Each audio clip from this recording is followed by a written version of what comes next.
Introduction. Ravi, can you please open the window?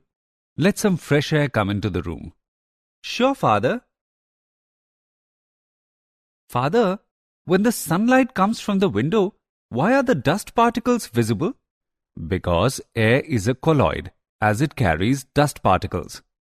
These dust particles scatter the light. They have large size and are visible to naked eye. These particles seem to be floating zigzag in the air. This phenomenon is also known as Tyndall effect. Okay, Father. I got the answer of my question. And I want to know more about this. Son, to know more about this, you have to explore surface chemistry. Students, today we will study more about the surface chemistry. Objectives. At the end of this lesson, you will be able to define surface chemistry, understand mechanism of adsorption, classify adsorption, know about applications of adsorption, define and classify catalysis, analyze mechanism of enzyme catalysis, define and classify colloids,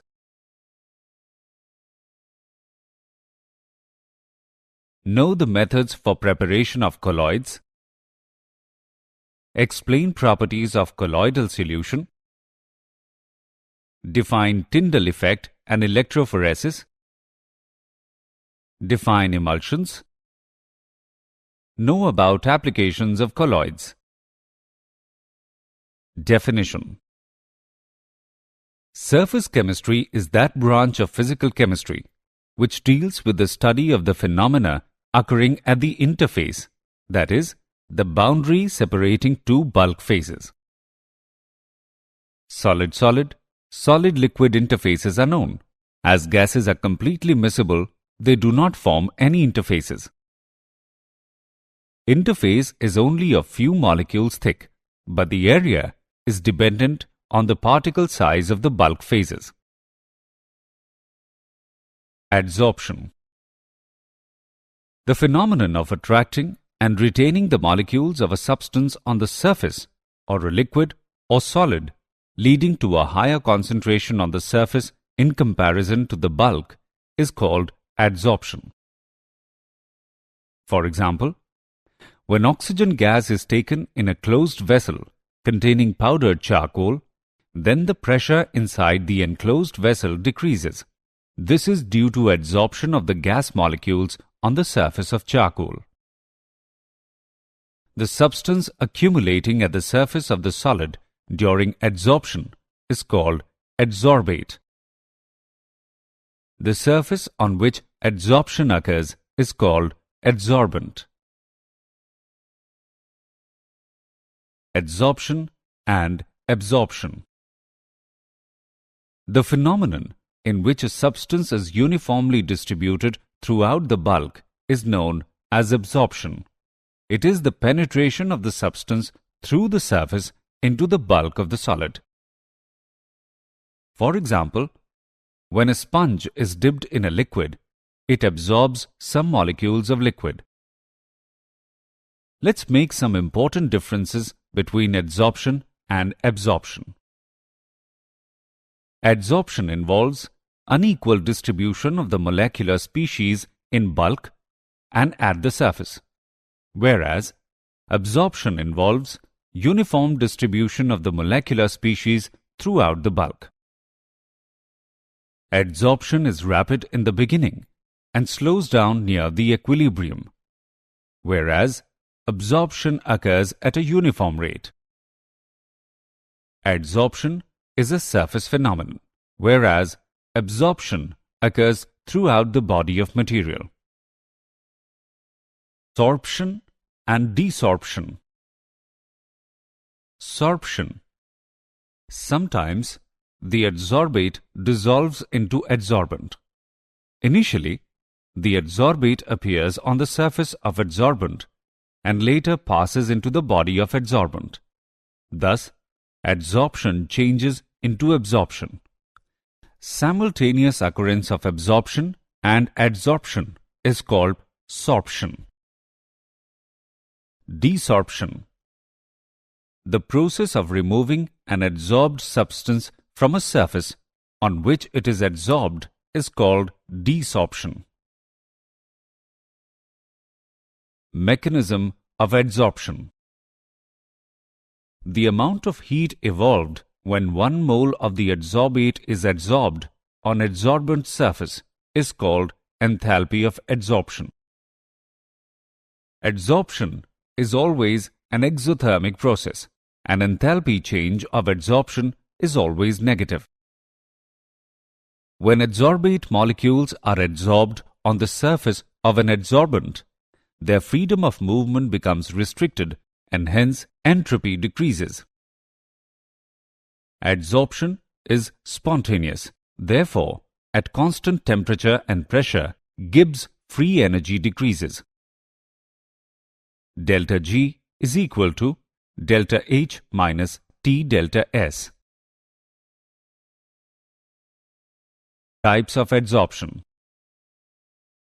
Depending upon the nature of forces existing between adsorbate molecules and adsorbent, the adsorption can be classified into 2 types: physical adsorption and chemical adsorption. Physical adsorption. If the forces of attraction existing between adsorbate and adsorbent are van der Waals forces, the adsorption is called physical adsorption.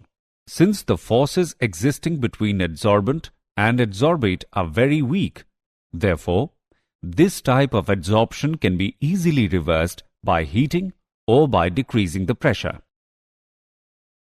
Chemical adsorption. If the forces of attraction existing between adsorbate particles and adsorbent are almost of the same strength as chemical bonds, the adsorption is called chemical adsorption. Since forces of attraction existing between adsorbent and adsorbate are very strong, therefore, this type of adsorption cannot be easily reversed. Comparison between physisorption and chemisorption. The important difference between physisorption and chemisorption are: low enthalpy of physisorption, usually of the order of minus 25 kJ per mole, whereas high enthalpy of chemisorption, usually of the order of minus 200 kJ per mole. In physisorption, forces of attraction are van der Waals forces, whereas in chemisorption, forces of attraction are chemical bond forces. Physisorption usually takes place at low temperature and decreases with increasing temperature, whereas chemisorption takes place at high temperature. Physisorption is reversible, whereas chemisorption is irreversible. Physisorption is related to the ease of liquefaction of the gas, whereas in chemisorption, the extent of adsorption is generally not related to liquefaction of the gas. Physisorption usually forms multimolecular layers on the adsorbent, whereas chemisorption usually forms monomolecular layers on the adsorbent. Physisorption does not require any activation energy, whereas chemisorption requires activation energy. Adsorption isotherm. The variation in the amount of gas adsorbed by the adsorbent with pressure at constant temperature can be expressed by a curve termed as adsorption isotherm. At low pressure, the graph is nearly straight and sloping. Hence, the extent of adsorption x upon m is directly proportional to the pressure of the gas. This can be expressed as x upon m is directly proportional to P raised to the power 1. At high pressure, saturation of the adsorbent surface occurs. and then amount of adsorption does not depend upon the pressure of the gas. This can be expressed as x upon m is directly proportional to P raised to the power 0. Freundlich isotherm. In the intermediate range of pressure, x upon m will depend upon P raised to the powers between unity and 0. This can be expressed as x upon m is directly proportional to P raised to the power 1 to 0, or x upon m is directly proportional to P raised to the power 1 upon n, where value of n is less than 1, or it can be written as x upon m is equal to k multiplied by P raised to the power 1 upon n. K and n are constant, whose value depends upon the nature of gas and the adsorbent solid at a particular temperature. Taking logarithm on both sides, we get log x upon m is equal to log k plus 1 upon n log P. The graph between log x upon m and log P is a straight line. The slope of the line is equal to 1 upon n, and the intercept on log x upon m axis will correspond to log k. Applications of adsorption. Gas masks. These contain activated charcoal or a mixture of adsorbents and are used for breathing in an atmosphere containing poisonous gases. Removing of coloring matter. Animal charcoal removes colors of solutions as coloring impurities are preferentially adsorbed on charcoal. For example, bone charcoal is used as decolorizer in sugar industry. Controlling humidity. Silica and alumina gels are used as adsorbent for removing moisture and controlling humidity. Adsorption indicators. Dyes like eosine and fluorescein are used as indicator in titrating bromide solution with AgNO3, precipitate of silver halide, as the property of adsorbing these dyes and thereby producing characteristic deep colors at the end point in the titration. In curing of diseases. A number of drugs kill the germs by getting adsorbed on them.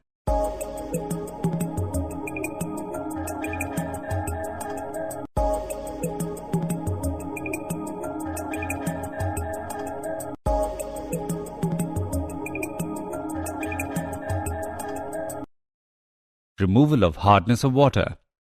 Ion exchange resins are used for removal of hardness of water.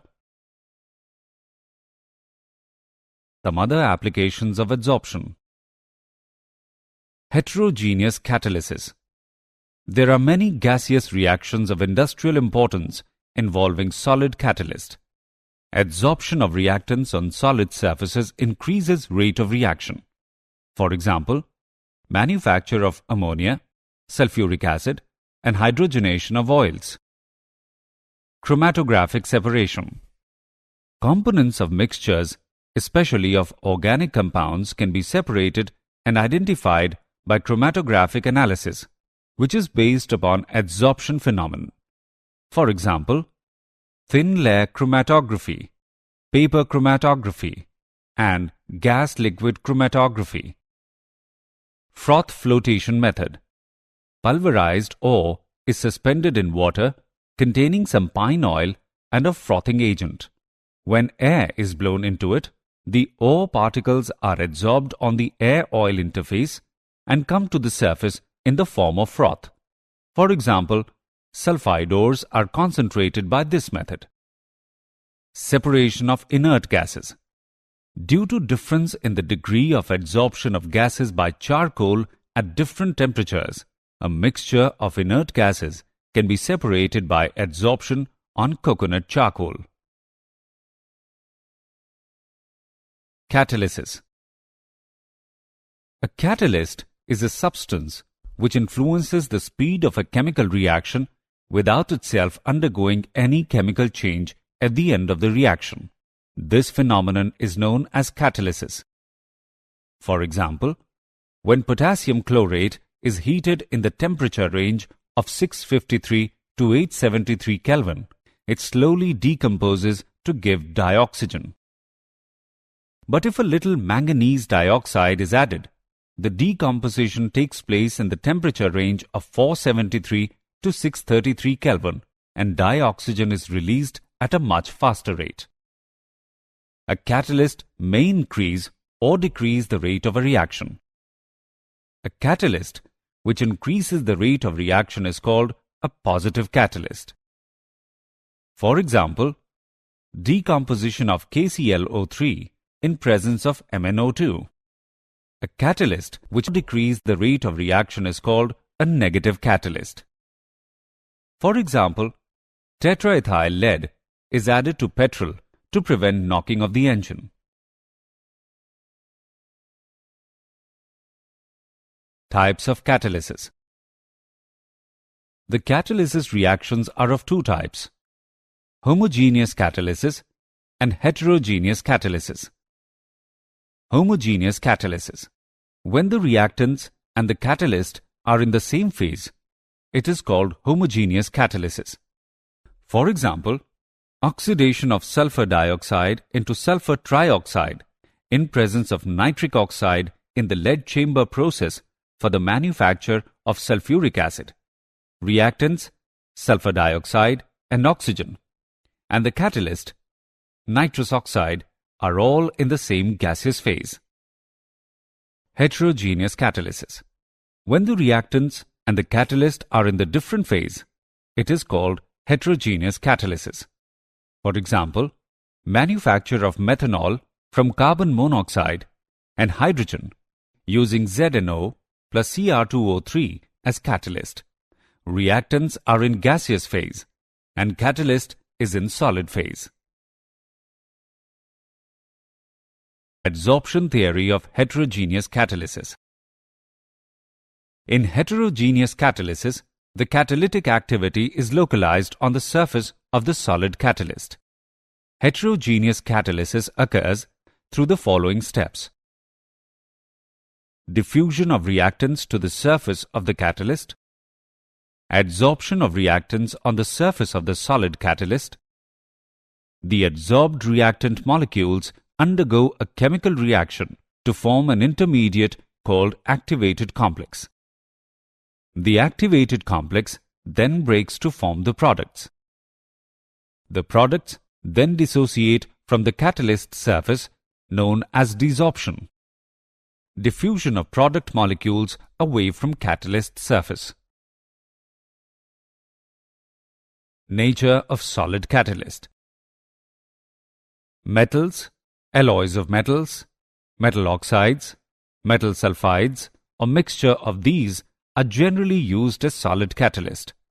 The two important aspects of solid catalysts are activity.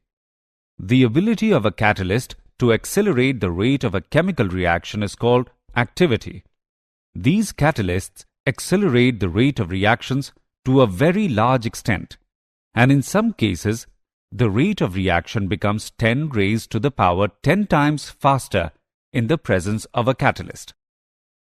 For example, a mixture of pure H2 and O2 does not react, but in presence of catalyst platinum, they combine to form water and the reaction takes place with explosive violence.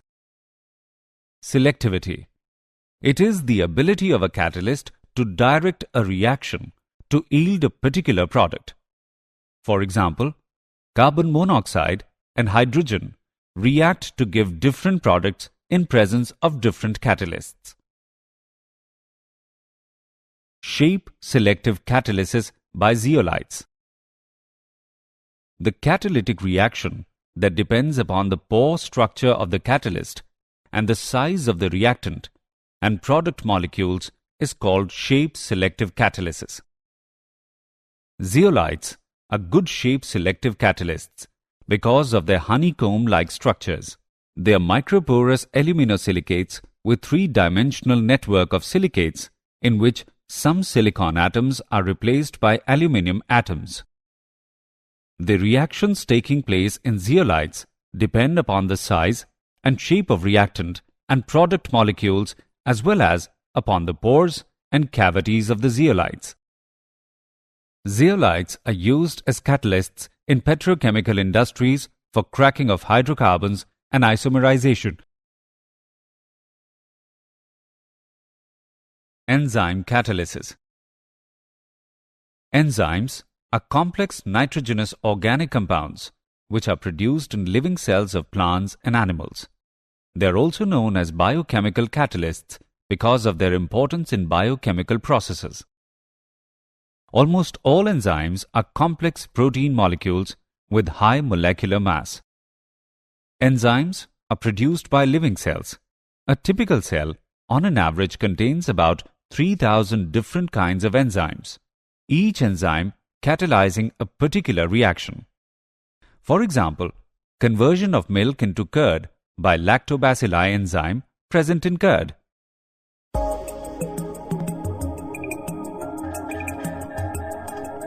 Characteristics of enzyme catalysis. Enzymes form a colloidal solution in water and hence they are very active catalysts. Like inorganic catalysts, they cannot disturb the final state of equilibrium of a reversible reaction. They are highly specific in nature. One catalyst cannot catalyze more than one reaction. They are highly specific to temperature. The optimum temperature of their activity is 35 degrees Celsius to 40 degrees Celsius. They are deactivated at 70 degrees Celsius.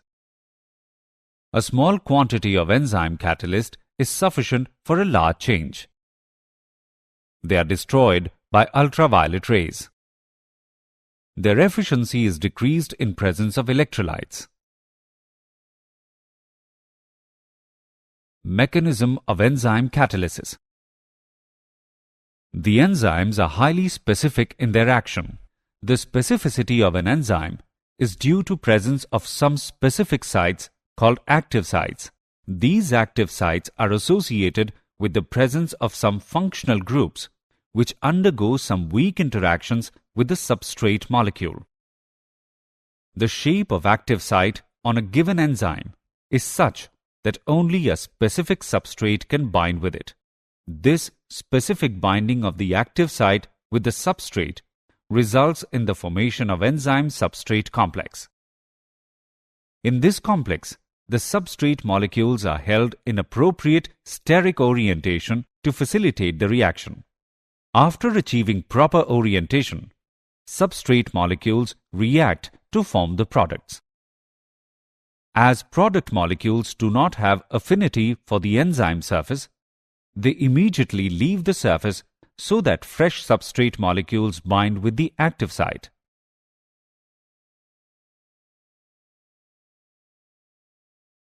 Colloids. A colloid is a heterogeneous system in which one substance is dispersed as very fine particle having diameters in the range of 1 to 100 nanometer in a continuous medium of another substance. For example, milk, shaving lather, jelly, and paint. A colloidal solution is heterogeneous in nature and always consists of at least two phases, the disperse phase and the dispersion medium. Disperse phase. It is the component present in small proportion and consists of particles of colloidal dimensions. Dispersion medium. The medium in which colloidal particles are dispersed is called dispersion medium. Classification based on physical state of colloids. Dispersed phase and dispersion medium can be solid, liquid, or gas. Therefore, 8 types of colloidal system are possible depending upon the physical state of the dispersed phase and the dispersion medium. Rock salt is an example of solid sol. Paint is an example of sol. Smoke is an example of aerosol. Cheese is an example of gels. Milk is an example of emulsion. Fog is an example of liquid aerosol. Rubber is an example of solid foam. Soap lather is an example of foam. Classification based on physical state of colloids. On the basis of nature of interaction between dispersed phase and the dispersion medium, colloids are divided into two categories. Lyophilic colloids. Particles of dispersed phase have great affinity for the dispersion medium. They are self-stabilized because of strong attractive forces operating between the suspended particles and the dispersion medium. They are reversible in nature. They are also known as intrinsic colloids. For example, gums, starch, gelatin, and albumin. Lyophobic colloids. Particles of dispersed phase have no affinity for dispersion medium. Rather, they hate dispersion medium. They are not easily prepared and need stabilizing agents for their preservation. They are irreversible. They are also called extrinsic colloids. For example, salts of gold, silver, and ferric hydroxide. Classification based on physical state of colloids. On the basis of nature of the particles of dispersed phase, colloids are divided into three categories. Multimolecular colloids. In this type of colloids, colloidal particles are aggregates of atoms or small molecules with molecular size less than 1 nanometer. These molecules in the aggregate are held by van der Waals forces. For example, a gold salt consists of particles of various sizes, which are clusters of several gold atoms. Macromolecular colloids. In this type of colloids, colloidal particles are themselves large molecules having colloidal dimensions. They have very high molecular masses, varying from thousands to millions. For example, proteins, cellulose, nylon, and plastic. Associated colloids. This type of colloids behave as normal, strong electrolytes at low concentration, but at higher concentration, they behave as colloidal solutions due to the formation of aggregated particles known as micelles. For example, soaps and detergents. Mechanism of micelle formation. The formation of micelles takes place only above a particular concentration, called critical micelle concentration, and above a particular temperature called Kraft temperature. Micelles are formed by surfactant molecules. These molecules have lyophilic as well as lyophobic ends. For example, sodium stearate. When soap solution is dilute and the concentration is below its CMC, sodium stearate behaves as a normal strong electrolyte. When the concentration exceeds CMC, the non-polar tails of the anion clump into the center of a ball-like structure called a micelle because these are hydrophobic. The polar head of the molecule presents itself for interaction with the water molecules on the outside of the micelle. This type of micelle is known as normal phase micelle. Inverse micelles have the head group at the center with the tails extending out. These are formed in non-polar media. Preparation of colloids by chemical methods. Colloidal solutions can be prepared by chemical reactions involving double decomposition, oxidation, reduction, and hydrolysis. Double decomposition. A colloidal sol of arsenious sulfide is obtained by passing hydrogen sulfide into a solution of arsenious oxide in distilled water. Oxidation. A colloidal solution of sulfur can be obtained by passing hydrogen sulfide into a solution of sulfur dioxide in water or through a solution of an oxidizing agent. Reduction. A colloidal solution of a metal can be prepared by reducing its salt solution with a suitable reducing agent. Hydrolysis. This method is used to prepare hydroxides and oxides of weakly electropositive metals. A red sol of ferric hydroxide is obtained by the hydrolysis of ferric chloride with boiling water. Preparation of colloids by electrical disintegration. This process is also known as Bredig's arc method. It involves dispersion as well as condensation. Colloidal solutions of metals can be prepared by this method. In this method, electric arc is struck between electrodes of the metal immersed in the dispersion medium. The intense heat produced vaporizes some of the metal, which then condenses to form particles of colloidal size. Preparation of colloids by peptization. Peptization is the process of converting a precipitate into colloidal form by shaking it with dispersion medium in the presence of small amount of electrolyte. The electrolyte used for this purpose is called peptizing agent. During peptization, the precipitate adsorbs one of the ions of the electrolyte on its surface. The adsorbed ion is generally common with those of the precipitate. This causes the development of positive or negative charge on precipitates, which ultimately break up into smaller particles having the dimensions of colloids.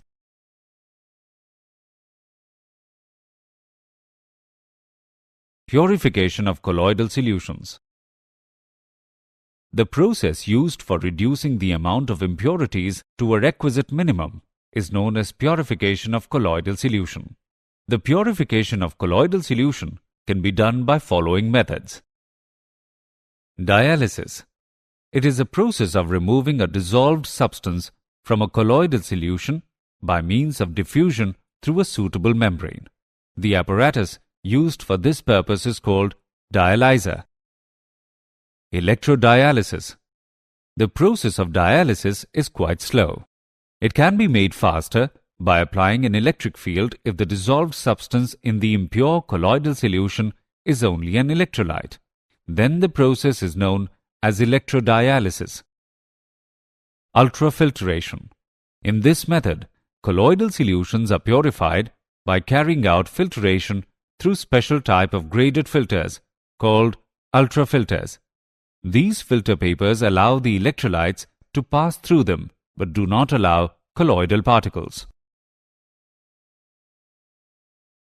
Properties of colloidal solutions. Colligative properties. Due to high average molecular masses of colloidal particles, they give very low mole fractions in colloidal solutions. Hence, they possess very low values of colligative properties. Filtrability. The size of the colloidal particles is less than the pores of the filter paper, and therefore, they easily pass through a filter paper. They cannot pass through the UF membrane. Tyndall effect. When a strong beam of light is passed through a true solution, it cannot be seen unless the eye is placed in the path. However, when the same beam of light is passed through a sol, the path of light becomes visible with a bluish light. This phenomenon is called Tyndall effect. This phenomenon is due to scattering of light from the surface of colloidal particles. Colloidal particles are too small to be seen with naked eye. They scatter light and become visible as bright spots or disks of light against a black background when viewed through an ultramicroscope. Brownian movement. When colloidal salts were observed under a microscope, scattered light was seen moving in a zigzag motion. As the light is scattered by colloidal particles, these particles execute ceaseless, erratic random motion called Brownian movement. It is due to the bombardment of colloidal particles by the molecules of the dispersion medium. Due to Brownian movement, the colloidal particles do not settle down under the force of gravity, and therefore, it is an important factor for the stability of the sol. Electrophoresis. The particles of the colloidal solution are electrically charged. The existence of the electric charge is shown by the phenomenon of electrophoresis. It involves the movement of colloidal particles either towards the cathode or anode. under the influence of electrical field. The colloidal solution is placed in a U-tube fitted with platinum electrodes. On passing an electric current, the charged colloidal particles move towards the oppositely charged electrode. Coagulation of colloidal solution. The precipitation of a colloid through induced aggregation by the addition of some suitable electrolyte is called coagulation. The coagulation of a colloidal solution by an electrolyte does not take place until the added electrolyte has certain minimum concentration in the solution. The minimum concentration of the electrolyte in millimoles that must be added to 1 liter of the sol so as to bring about complete coagulation is called the coagulation value of the electrolyte for the sol. Different electrolytes have different coagulation values. Smaller the coagulation value of the electrolyte, larger is its coagulating power. Emulsions. An emulsion is a colloidal dispersion in which both dispersed phase and the dispersion medium are liquid. In an emulsion, fine droplets of one liquid are dispersed in a continuous medium of another liquid. Emulsions are of two types: oil in water and water in oil. Oil in water. In these emulsions, some droplets of oil are dispersed in water. For example, milk is oil in water type of emulsion, in which liquid fat is the dispersed phase and water is the dispersion medium. Water in oil. In these emulsions, water is the dispersed phase and oil is the dispersion medium. Stiff greases are emulsions of water in oil type, in which water is dispersed in lubricating oil. Colloids around us. Colloids play very significant role in nature and our daily lives. Some important examples are as follows. Blue color of the sky. It is due to scattering of light by colloidally dispersed dust particles in air that sky looks blue. Fog and mist. They are colloidal systems. When large mass of air containing dust particles cools below its dew point, the moisture present in the air condenses on the dust particles, forming fine droplets. Food items. Most of the food items are colloidal in nature. Blood. It is a colloidal solution of an albuminoid substance. Soils. Fertile soils are colloidal system, and on account of their colloidal nature, soils absorb moisture and nourishing materials for plants. Paints. All paints are colloidal dispersions of solid pigments in a liquid medium. Medicines. Many medicines are colloidal in nature. The medicines in colloidal form are easily absorbed by body tissues and are more effective. Digestion of fats. The digestion of fats is added by emulsification. Applications of colloids. Due to the presence of electrical charge on colloidal particles, they are good conductors. Some important applications of colloids are rubber plating. The negatively charged rubber particles from the rubber sole are deposited on wares and handles of different tools by electroplating. Sewage disposal. Sewage water contains particles of dirt, rubbish, etc., which are of colloidal size, carry charge, and therefore do not settle down easily. These particles can be removed by electrophoresis. Cottrell smoke precipitator.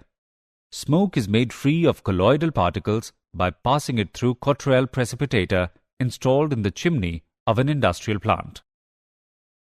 Formation of delta. When river water comes in contact with seawater, coagulation of colloidal particles occurs.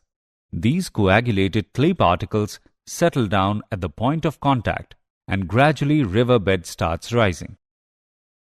Artificial rain. It is caused by spraying oppositely charged colloidal dust or sand particles over the clouds.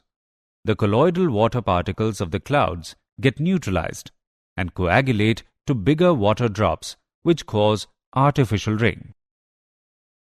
Purification of water. The colloidal particles present in water can be precipitated by addition of small amount of alum. The Al plus 3 ions furnished by alum help in coagulation of impurities which are present in the colloidal form.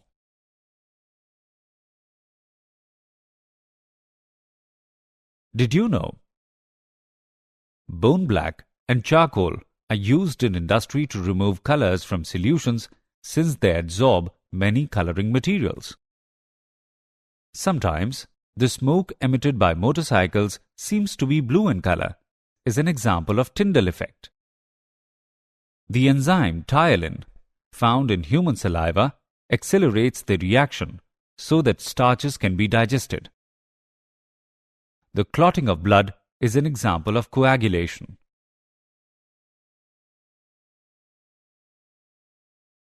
Summary. Let us summarize what we have learnt. Surface chemistry is that branch of physical chemistry which deals with the study of the phenomena occurring at the interface. The phenomenon of attracting and retaining the molecules of a substance on the surface, leading to a higher concentration on the surface in comparison to the bulk, is called adsorption. A catalyst is a substance which influences the speed of a chemical reaction without itself undergoing any chemical change at the end of the reaction. The enzymes are highly specific in their action. The specificity of an enzyme is due to presence of some specific sites called active sites. A colloid is a heterogeneous system in which one substance is dispersed as very fine particles in a continuous medium of another substance. Peptidization is the process of converting a precipitate into colloidal form by shaking it with dispersion medium in the presence of small amount of electrolyte. The precipitation of a colloid through induced aggregation by the addition of some suitable electrolyte is called coagulation. An emulsion is a colloidal dispersion in which both dispersed phase and the dispersion medium are liquid.